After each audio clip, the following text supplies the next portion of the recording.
Welcome, my top 10 people I would trust with my last slice of pizza. Please remember this is not financial advice.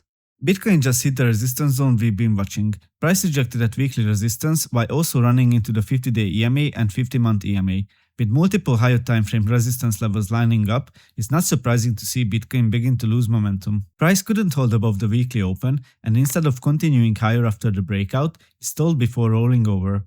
Strong trends need buyers willing to pay higher prices, and that demand simply wasn't there. Momentum also remains weak. The weekly RSI is still below 40, and the daily RSI remains below 50, which keeps the technical picture in favor of the bears. The bigger story, however, continues to be the US dollar.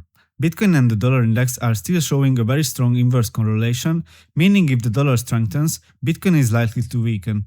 Until that relationship changes, I'm treating Bitcoin primarily as a dollar-driven trade. Looking at the DXY on the monthly chart, the dollar is pulling back into a major support zone after breaking above a year-long range last month.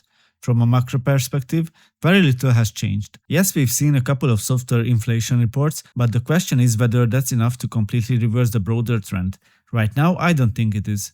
As long as the dollar holds this support zone, I remain bullish on the DXY. From a liquidity perspective, there's a big pool sitting near $67,000 above June's lower high. On the downside, the largest liquidity clusters remain around $60,000 and then again near $57,000.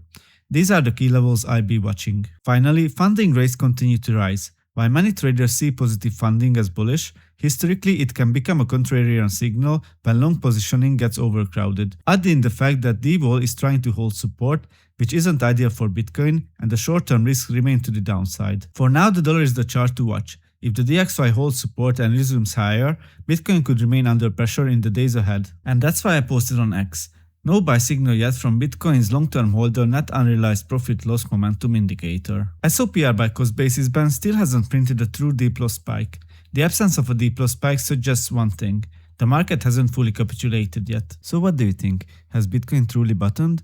Or is the real capitulation still ahead? Let me know in the comments. Have a nice day. Bye.